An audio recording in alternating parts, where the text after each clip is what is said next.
Good evening and welcome back, Sleepless Historian. Wherever you are in the world tonight, whether the day has just ended or the night has quietly stretched on for some time, I am glad you are here, settling into this slow and gentle space of stories, memory, and rest. Tonight, we begin a long, unhurried journey into one of the oldest mythological traditions ever recorded. Not a tale of sudden revelations or dramatic discoveries, but a patient walk through time, language, and belief. Tonight, we explore the real story behind the Anunnaki gods. The Anunnaki are often spoken of today in loud voices and fast theories, wrapped in speculation and modern imagination. But their true story is older, quieter, and far more human than those modern retellings suggest. They belong to a world where the night sky was watched carefully, where rivers decided the fate of cities, and where stories were etched slowly into clay by lamplight. These gods emerged not from mystery, but from meaning. They were born in a land where survival depended on understanding cycles, of flood and drought, of planting and harvest, of order and chaos. To the people of ancient Mesopotamia, the Anunnaki were not distant enigmas, but familiar presences woven into the structure of everyday life. Over the course of this story, we will wander gently through that ancient world. We will meet the people who first imagined these gods, the scribes who recorded their names, and the temples where their stories were whispered and repeated across generations. We will see how the Anunnaki were understood in their own time, how their roles changed over centuries, and how modern misunderstandings slowly transformed them into something they were never meant to be. This is not a story designed to persuade or provoke. It is a story designed to explain, to contextualize, and to soothe. A calm and scholarly retelling meant to guide you, slowly and peacefully, toward rest. As always, I would love to know where in the world you are listening from tonight, and what time it is for you as this story begins. Whether you are lying in bed, lights dimmed and day set aside, or quietly unwinding after a long evening, I am grateful that you chose to spend this time here. So now, allow yourself to get comfortable. Adjust your pillow, let your shoulders soften, and take a slow breath. There is nothing you need to remember, nothing you need to stay awake for. This is boring history for sleep, a calm and detailed journey designed for anyone who wants to learn gently, without effort, as the night carries you along. Before we begin, a brief note of clarity. Dozenist is an entertainment channel created to help you relax and unwind through storytelling. While every effort is made to remain accurate and respectful of historical scholarship, some details may be simplified, generalized, or occasionally outdated. These stories are not intended for exams, official research, or expert-level study, but rather as a peaceful introduction to history and mythology, offered in a soft and dreamy form. And now, with nothing more to do than listen, let us begin. Begin between the rivers. Picture a wide and open land where the earth stretches flat beneath an enormous sky, and where two great rivers move slowly through the soil like long, patient veins. The Tigris and the Euphrates flow quietly through this place, sometimes gentle, sometimes unpredictable, shaping everything they touch. Imagine the air here, warm, often dry, carrying fine dust that settles softly on skin and stone alike. The land is not lush in the way forests are lush, but it is fertile in its own restrained and careful manner. Life here depends on timing, observation, and respect for forces larger than any single human hand. This is ancient Mesopotamia, a name that simply means the land between the rivers. It is here, thousands of years ago, that some of the earliest cities rise slowly from the earth. Not suddenly, not dramatically, but brick by brick, generation by generation. As the sun rises over this landscape, Its light catches on mud brick walls and narrow streets.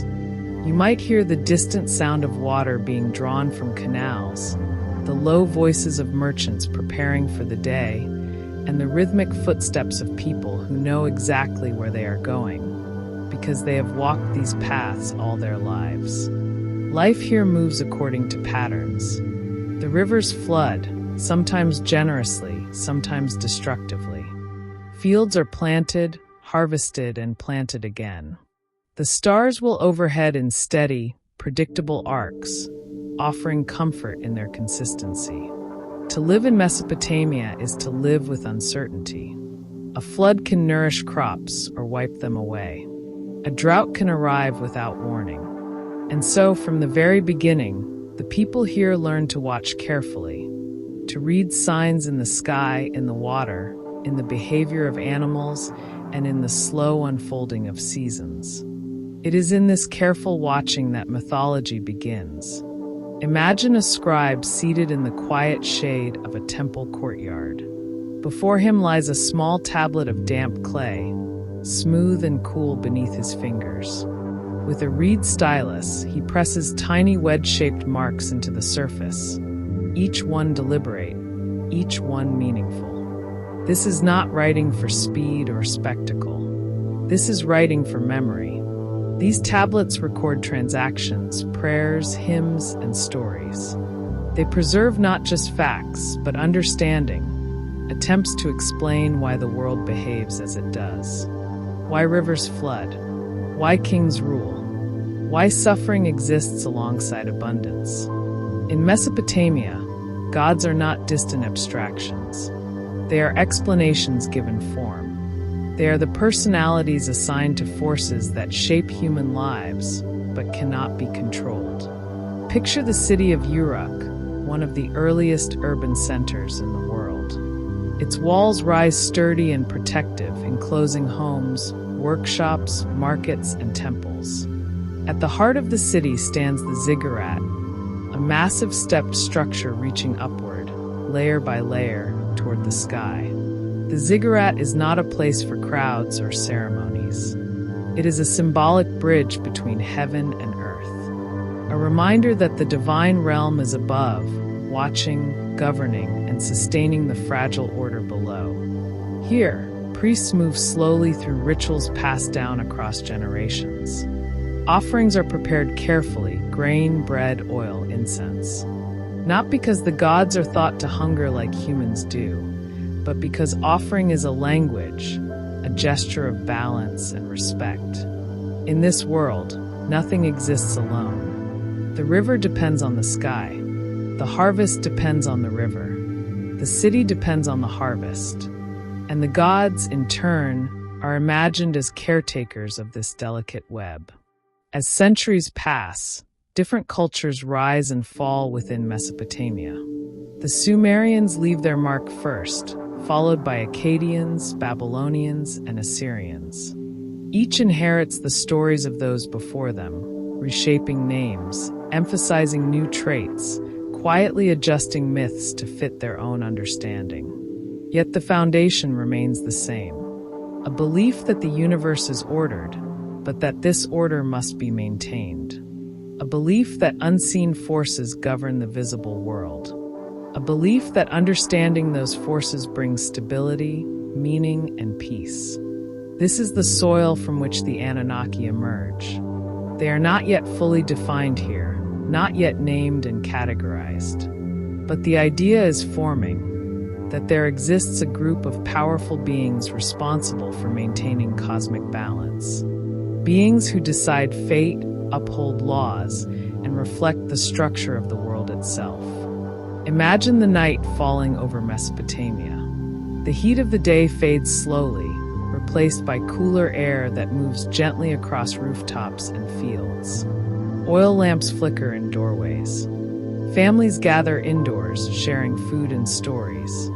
Above them, the sky stretches vast and clear. Stars appear, one by one, steady and unmoving. To modern eyes, they are distant suns. To ancient eyes, they are signals, markers, and messages. The gods live there, or perhaps beyond there, or perhaps within the very order the stars represent. The exact location matters less than the feeling they inspire. Reassurance that the universe is not random, that someone somewhere is keeping watch. In this world, the Anunnaki will soon take shape as a divine council. Not creators in the modern sense, not invaders from elsewhere, but administrators of existence itself. They will judge, decide, and maintain balance, much like the kings and elders who govern the cities below.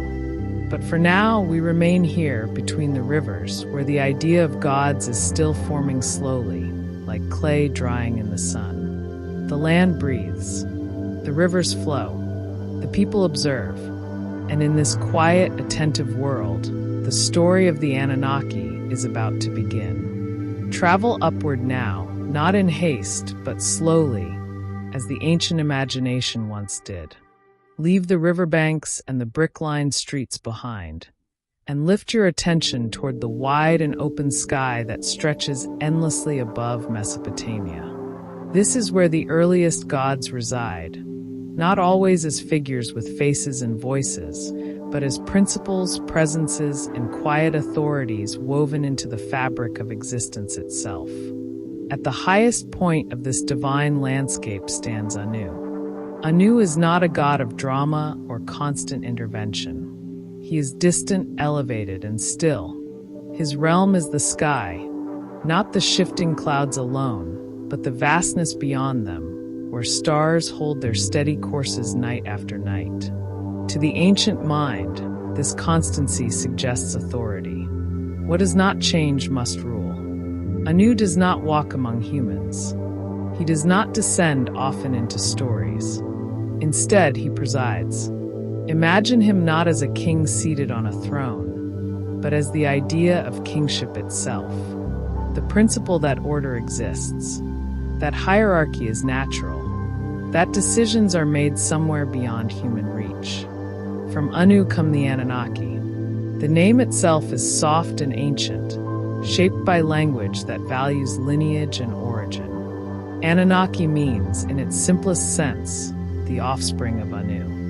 Not children in a literal way, but extensions of authority, divine forces that carry responsibility downward from the sky into the structured world below. Picture a great council, not gathered in a single moment, but imagined across generations. These gods do not rush to speak. They listen. They weigh. They decide. The Anunnaki are not chaotic beings. They are administrators. In a land governed by city-states, councils of elders, and kings chosen by divine favor, it makes sense that the gods mirror this same structure. The universe, like a city, requires governance. Floods must be regulated. Fertility must be assigned. Justice must be upheld. Among the Anunnaki, two figures gradually take clearer shape. First, Enlil. Enlil is associated with wind, air, and authority. He is closer to the human world than Anu, and far more active. If Anu represents the distant certainty of order, Enlil represents its enforcement. Imagine the wind sweeping across the plains, sometimes gentle, sometimes overwhelming. Invisible, yet undeniable. This is Enlil's presence. In myth, Enlil governs the space between heaven and earth. He separates realms, assigns boundaries, and ensures that each thing remains in its proper place. Cities flourish under his favor. Kings rule with his blessing. To displease Enlil is to risk imbalance, not out of cruelty, but out of necessity. Order must be maintained, even when it is uncomfortable. Then there is Enki. Enki is different. Where Enlil enforces structure, Enki understands complexity. He is associated with water, not the violent floodwaters, but the deep, fresh waters beneath the earth. The unseen reservoirs that nourish life quietly and continuously. Imagine cool water flowing through darkness, unseen but essential. That is Enki's realm. Enki is clever, thoughtful, and often compassionate. He is the God who understands humanity's limitations. When rules threaten to overwhelm, it is Enki who finds ways to soften them. In later myths, Enki becomes the keeper of wisdom, magic, and creation's subtle mechanisms. He does not oppose order, but he adapts it. Together, Enlil and Enki represent balance, authority and empathy, law and understanding, structure and flexibility. Around them gather other members of the Anunnaki, each associated with specific functions rather than personalities. They are judges of the underworld, guardians of oaths, overseers of fertility, destiny, and time. They do not demand constant worship. They are not jealous gods in the later sense. They are satisfied when balance is maintained. It is important to pause here and breathe, because this is where modern misunderstandings often begin. The Anunnaki are not described in the ancient texts as creators of humanity for labor. They are not engineers or visitors from distant realms. They are not unified in a single dramatic narrative. They appear gradually, differently, depending on the city, the century, and the storyteller. Imagine a scribe copying a tablet in a dimly lit room. He is not inventing a grand cosmology. He is preserving tradition, recording what his teachers taught him and what their teachers taught them before. Some texts place the Anunnaki in the heavens. Others place them in the underworld. Some describe them as a broad group of gods. Others narrow the term to specific divine judges. This fluidity is not confusion. It is how myth works. Myth is not a single voice speaking once. It is a chorus speaking slowly over centuries. In some later traditions, especially in Babylonian texts, the Anunnaki take on a more chthonic role. They become associated with the realm beneath the earth, where the dead reside. Here, they sit as judges, ensuring that the cosmic order extends even beyond life. Picture a quiet hall, dimly lit, where decisions are made without anger or mercy, only balance. This is not punishment.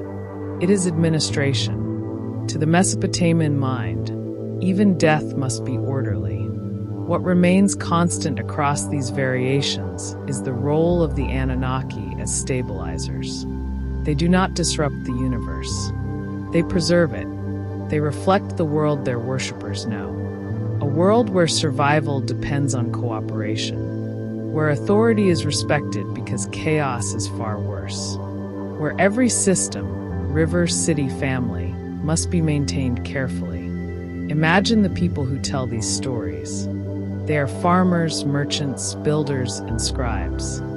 They are not asking where the gods came from in a cosmic sense. They are asking how to live well within the world they inhabit. The Anunnaki answer that question quietly. They say, there is order. There is responsibility. There are forces larger than you, but they are not hostile. As centuries pass, these gods will be renamed, reshaped, and reinterpreted. Their functions will merge with those of other deities. Their stories will shift as empires rise and fall. But here, in their earliest forms, the Anunnaki are calm, distant, and deeply familiar. They are not mysteries to be solved. They are structures to be trusted. And as night settles again over the land between the rivers, the stars resume their steady patterns. The wind moves softly across fields and rooftops. Water flows beneath the earth, unseen and sustaining. Above, the gods remain at their posts. And below, humanity rests, comforted by the belief that the universe, though vast, is not without care. When you are ready, we will continue to the tablets themselves, to the stories etched into clay, and to what the ancient texts truly say. For now, remain still. Let the rhythm of the story carry you gently onward. Centuries pass quietly, not in a rush, not marked by loud turning points, but layered gently one upon another, like fine sediment settling at the bottom of a slow-moving river. Cities rise, walls are repaired, Temples are rebuilt on older foundations, and all the while, stories continue to be written. Not on paper, not in books meant to be held lightly. These stories are pressed into clay. Imagine the feeling of it. Soft, cool earth shaped by hand, held steady while a reed stylus presses careful marks into its surface. Each mark is small, deliberate, and permanent. Once the tablet dries, the words remain patient and unchanging, waiting to be read by someone far in the future. This is how we come to know the Anunnaki, not through grand proclamations, but through fragments, hymns, administrative records, ritual instructions, mythological poems copied again and again by students learning the art of writing. There is no single tablet titled The Story of the Anunnaki. There is no unified scripture. Instead, there are hundreds of quiet references, scattered across centuries, each one adding a little more shape to the divine picture. One of the most famous of these collections is known today as the Enuma Elish, a Babylonian creation myth. It is often spoken of in modern retellings with a sense of drama, but in its original context, it is ceremonial, formal, and measured. The story tells of the ordering of the universe, of how chaos is given structure, of how roles are assigned and authority is established. The Anunnaki appear here not as creators in a technical sense, but as participants in cosmic organization. They witness, they consent, they take their places. Imagine a great assembly, not noisy, not emotional, but orderly and calm. Each god understands their role. Each accepts responsibility. This is a story meant to reassure, not to shock. It tells its listeners that the universe has been arranged thoughtfully, that even chaos has been accounted for. In other texts, the Anunnaki appear as judges. Picture the underworld as the Mesopotamians imagined it, not a place of punishment or reward, but a shadowed continuation of existence. A realm where the dead dwell quietly, sustained by memory and ritual. Here, the Anunnaki sit in judgment. They do not punish sins. They do not weigh souls for moral worth. They ensure balance. They maintain order between realms. Imagine a hall carved not of stone, but of darkness and stillness. Voices are low. Movements are slow. Decisions are final, not because they are harsh, but because they are necessary. This idea of divine judgment is administrative rather than emotional. The universe functions because someone is keeping track. In the famous myth of Inanna's descent into the underworld, the Anunnaki appear again. Inanna, a goddess of love, fertility, and power, descends below the earth, passing through gates that strip her of symbols of authority. At the deepest point of the underworld, she stands before the Anunnaki. They do not argue with her. They do not negotiate. They judge according to established law. This is important. Even gods are subject to order.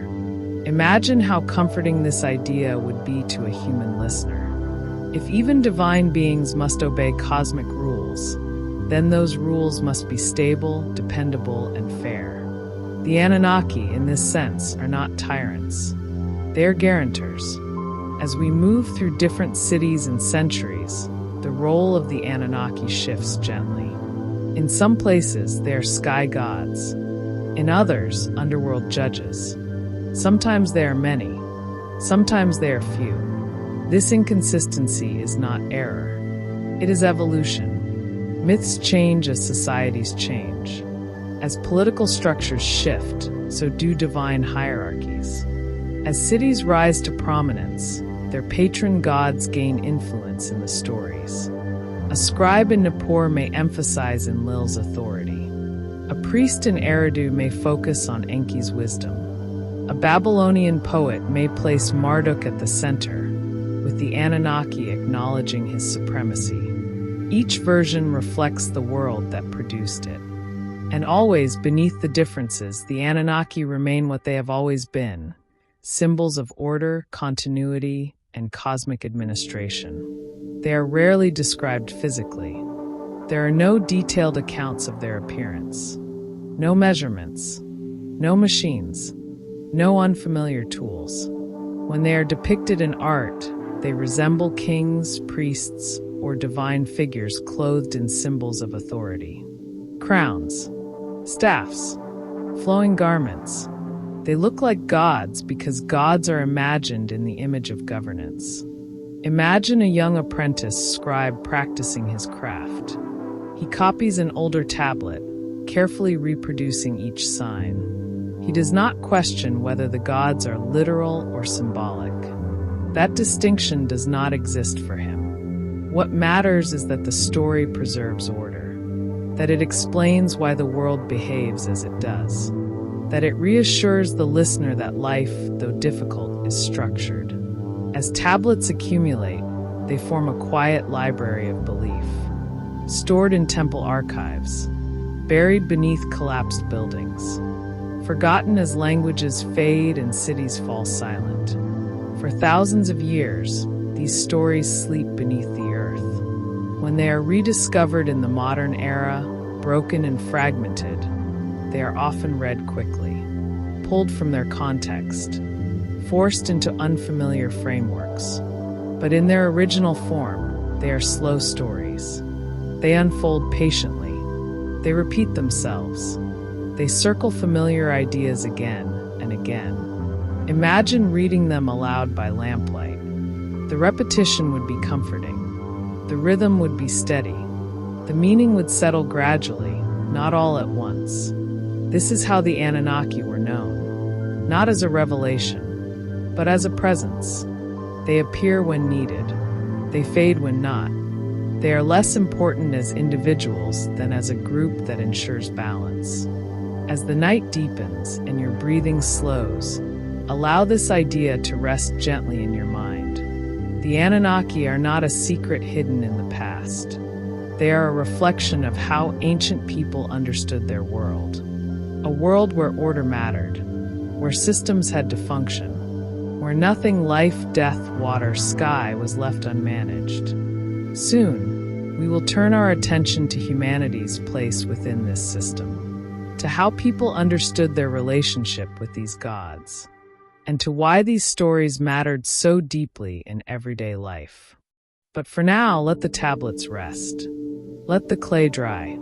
Let the words remain pressed gently into the earth. The story continues slowly when you are ready. Turn your attention now gently away from the heavens and back toward the earth. Return to the cities beside the rivers, where daily life unfolds in small, careful motions. Here, humanity lives not in opposition to the gods, but beneath them, within a system where divine order and human effort are deeply intertwined. To understand the Anunnaki fully, one must understand how ordinary people experience them, not as distant myths recited only in temples, but as quiet assumptions woven into every aspect of life. Imagine a farmer standing at the edge of his field at dawn. The soil beneath his feet is dark and cool, still holding the night's moisture. He looks to the sky, not in fear, but in habit, checking the clouds, the wind, the light. He does not ask whether the gods exist. Their existence is as certain as the rivers. What he wonders is whether balance will hold, whether the floods will arrive gently, whether the grain will grow tall enough, whether his family will eat well in the coming season. The Anunnaki are present in these questions, though rarely named directly. They are the reason offerings are made, the reason rituals are repeated carefully and without innovation, the reason tradition is trusted. In Mesopotamian thought, humans are not mistakes or afterthoughts. They are participants. Life is understood as a shared responsibility between divine forces and human action. The gods maintain the cosmic structure, and humans maintain the earthly one. This partnership is subtle and serious. Imagine a temple courtyard in the early morning. Priests move slowly, washing their hands, arranging offerings with practiced care. There is no urgency here, no dramatic display. Precision matters more than passion. Bread is placed. Oil is poured. Incense rises in thin, pale threads that dissolve into the air. These acts are not bribes. They are acknowledgments. They say, "We remember the order you uphold. We recognize our place within it." To neglect these rituals is not sinful in a moral sense. It is risky. It threatens imbalance. The Anunnaki, as overseers of cosmic order, are believed to respond not to emotion, but to consistency. They favor stability. They reward continuity. Kings understand this well. In Mesopotamia, a king does not rule by personal right. He rules by divine appointment. His authority flows downward from Anu through the Anunnaki into the human realm. Imagine a coronation not as a celebration, but as a responsibility being placed upon someone's shoulders. The king is expected to uphold justice, maintain temples, protect cities, and preserve order. If he fails, the gods may withdraw their favor, not out of anger, but because imbalance cannot be tolerated. Disaster, flood, famine, invasion, is often interpreted not as random misfortune, but as a sign that order has been disrupted. The Anunnaki in this worldview are not punishers. They are indicators. They reveal imbalance by allowing consequences to unfold. For ordinary people, this understanding shapes behavior quietly and deeply. Contracts are sworn in the names of gods. Oaths carry weight because they invoke cosmic witnesses. Justice matters because it reflects divine law. Imagine a dispute being settled before a local authority. Both parties speak carefully. Truth matters, not only for social harmony, but because the gods are listening. The Anunnaki do not intervene directly.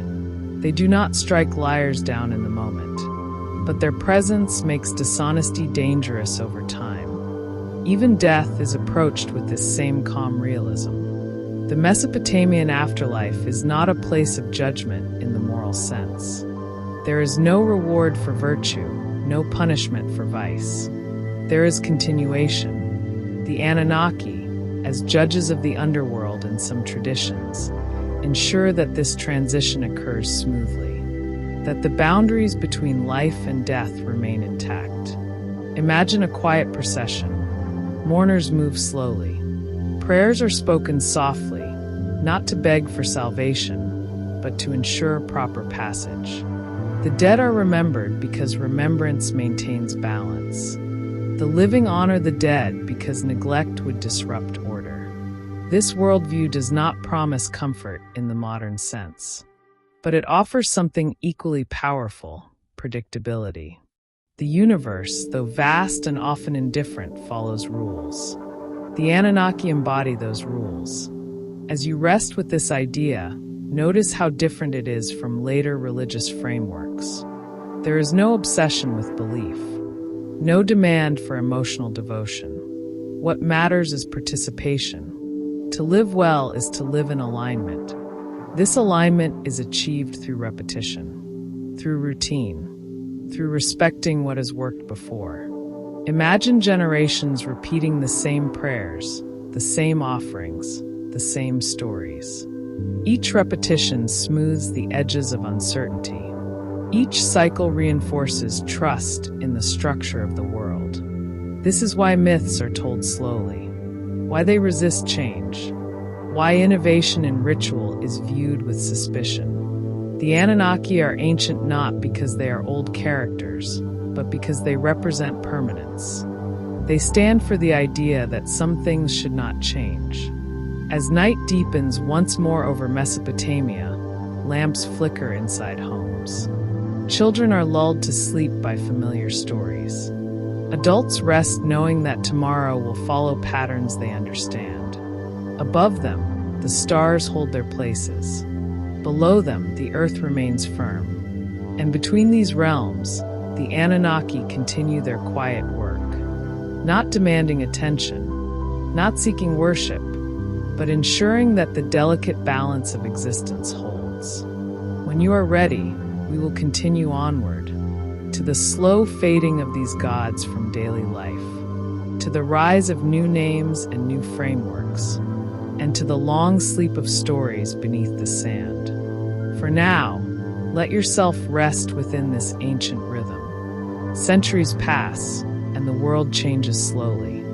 Not with sudden endings, but with subtle shifts, small adjustments that accumulate over time, like sand carried by the wind and laid down grain by grain. Cities grow larger, empires stretch farther, and the rhythm of life becomes more complex. The Anunnaki do not disappear all at once. They recede. Imagine a city expanding beyond its old walls. New districts rise. New rulers take power. New priorities emerge. As political centers shift, so too does divine attention. In early Mesopotamia, gods are closely tied to specific cities. A god thrives when their city thrives. Their influence grows as trade expands, as armies march, as scribes copy their hymns more frequently. But when a city declines, its gods fade gently into the background.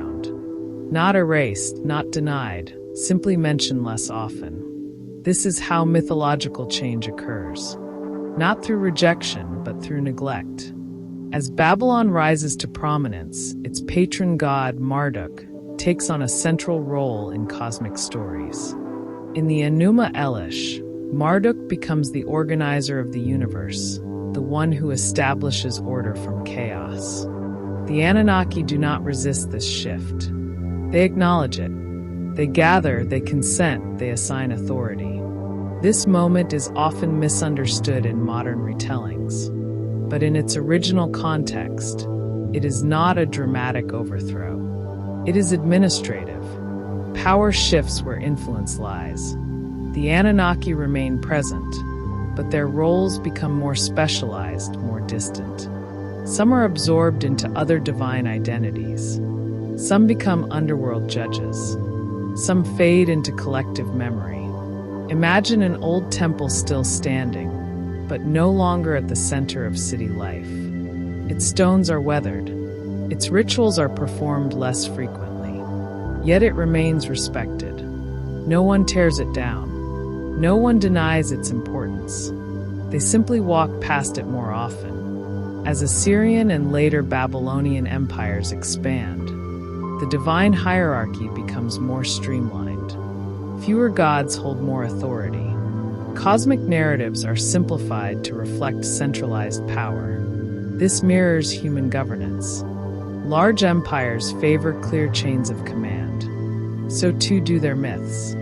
The Anunnaki, once a broad council, gradually become background figures, acknowledged in formal texts, invoked in ceremonial language, but no longer central to everyday devotion. Their names remain etched in tablets, but their stories are told less often. Over time, languages change. Sumerian gives way to Akkadian. Akkadian evolves. Scripts shift. Meanings blur. The stories are still there, but fewer people can read them. Imagine a library sealed beneath rubble after a city's fall. Clay tablets stacked neatly, waiting. No one burns them. No one destroys them. They are simply forgotten. When new religious frameworks begin to emerge, frameworks that emphasize personal morality, universal law, and singular divine authority, the old gods no longer fit as easily. The Anunnaki belong to a world of systems and balance, a world of many forces working together. As belief shifts toward unity rather than multiplicity, the Anunnaki recede further into the background. Yet even in absence, they leave traces. Their influence lingers in concepts of divine councils.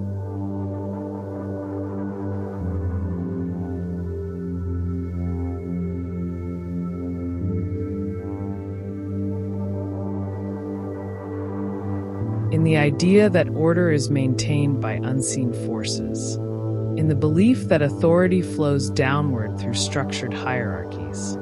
The gods may fade, but the framework remains.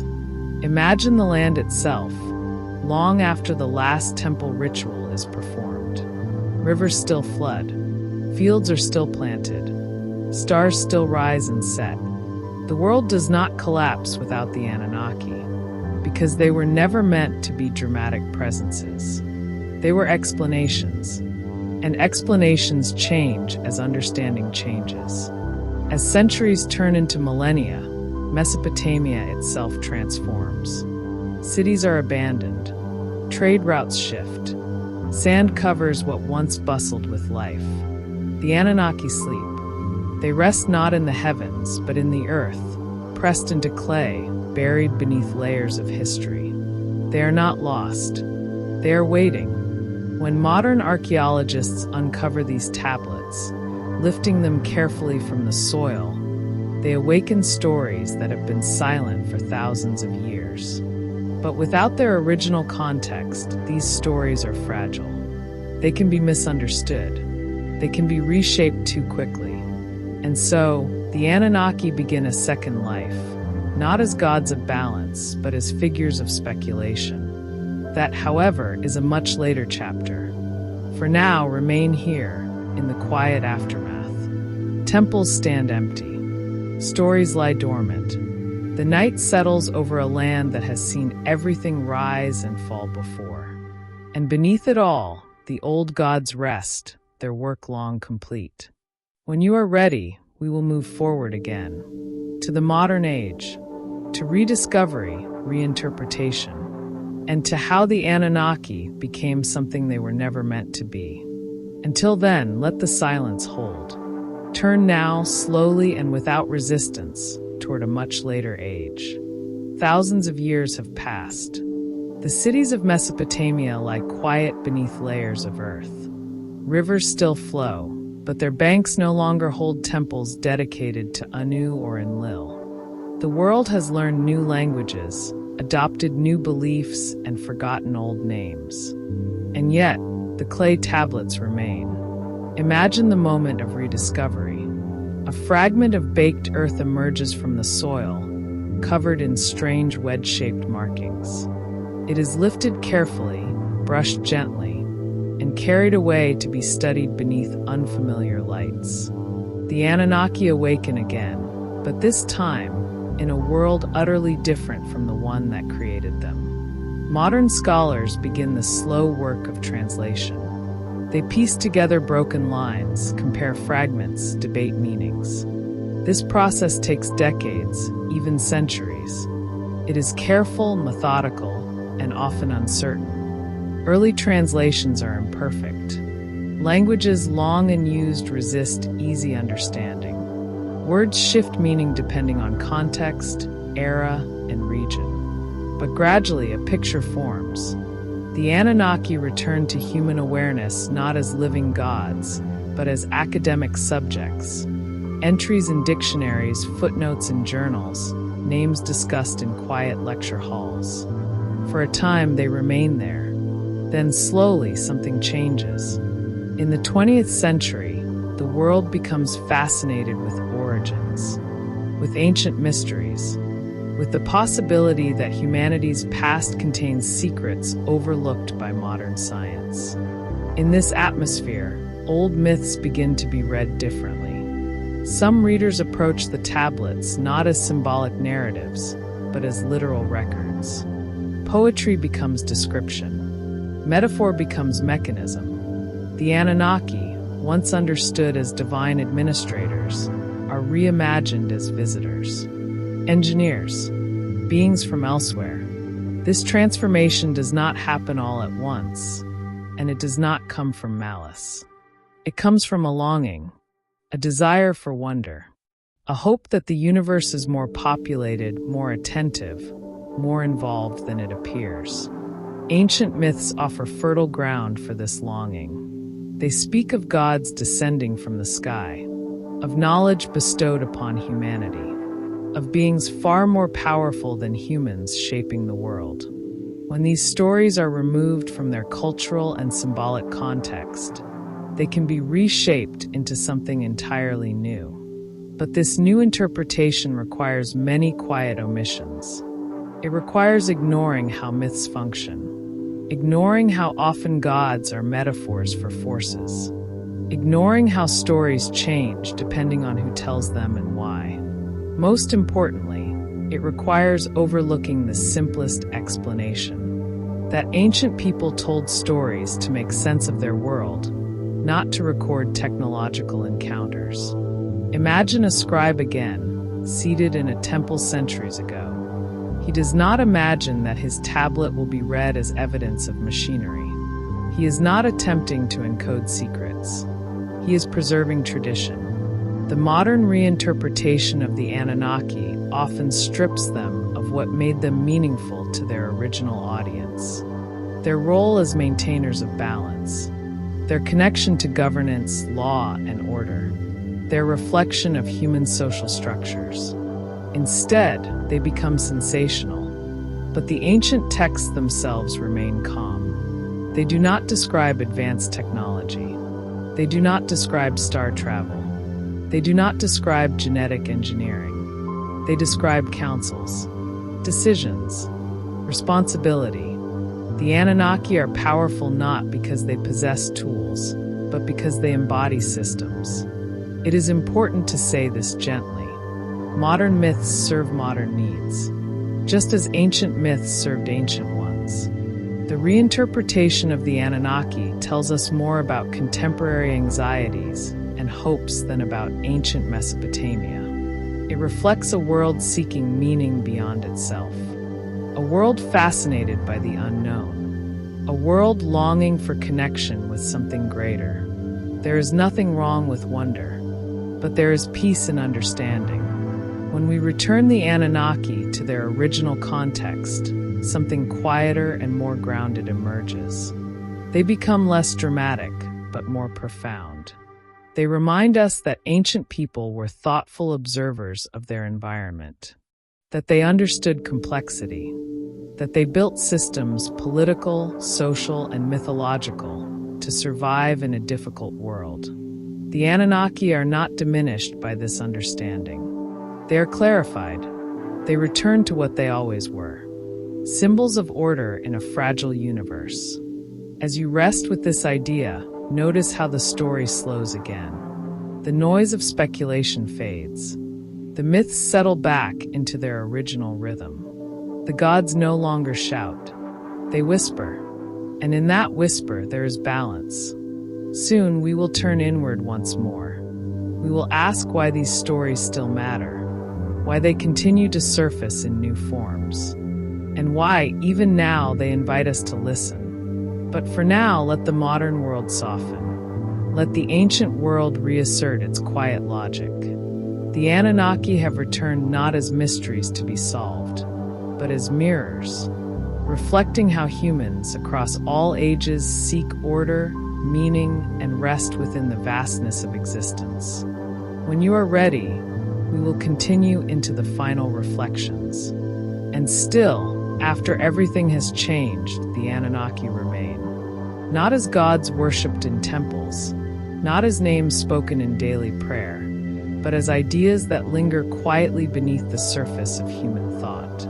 They endure not because they demand attention, but because they address something timeless. Return for a moment to the ancient world where they were first imagined. A world shaped by uncertainty. A world where survival depended on understanding patterns that could not be controlled. Weather, water, fertility, time. In that world, the Anunnaki offered reassurance. They said that beneath the chaos there was structure, that behind every unpredictable event there was a system, even if it could not always be understood. This reassurance is still needed. Modern life may look different, but uncertainty remains. We still live beneath vast skies. We still depend on systems larger than ourselves.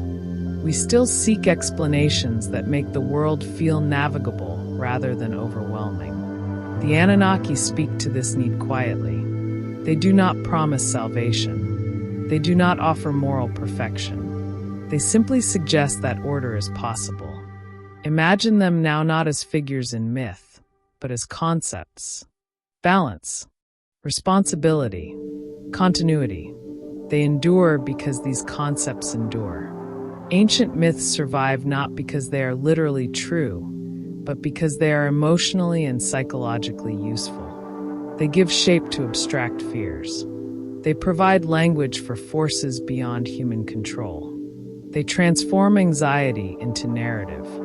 The Anunnaki, in their original form, do not ask to be believed in. They ask to be understood. They remind us that ancient people were not naive or simplistic. They were careful observers of the world around them. They noticed patterns. They respected limits. They built myths not to escape reality, but to live within it. And so, when we encounter the Anunnaki today, whether in books, documentaries, or quiet late-night conversations, we are not really encountering ancient gods. We are encountering ourselves, our desire for order, our discomfort with randomness, our hope that the universe, vast as it is, might still be comprehensible. The Anunnaki endure because they never promised too much. They never claimed perfection. They simply maintained balance. And balance, once imagined, is difficult to forget. As this story begins to slow, notice how gently it settles. There is no revelation waiting at the end, no final secret to uncover. There is only continuity. The same rivers still flow, the same stars still rise, and humans, still curious, still searching, continue to tell stories that help them rest within the unknown. The Anunnaki were one such story, a quiet one, a patient one, a story that did not need to be loud to endure. And so the story draws inward, not to conclude in the way a lesson concludes, but to settle, the way night settles over a familiar landscape.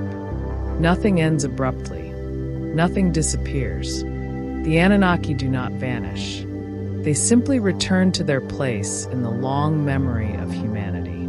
They endure because they were never meant to dominate attention. They endure because they reflect a truth older than any single culture, that people everywhere seek order, meaning, and reassurance in a vast and unpredictable world. They endure because they were shaped slowly, refined carefully, and passed down with patience. They endure because they belong to a time when stories were told not for excitement, but for stability. And so we leave them where they belong, not in speculation, not in fear, but in understanding. The land between the rivers grows quiet again. Temples fade into shadow.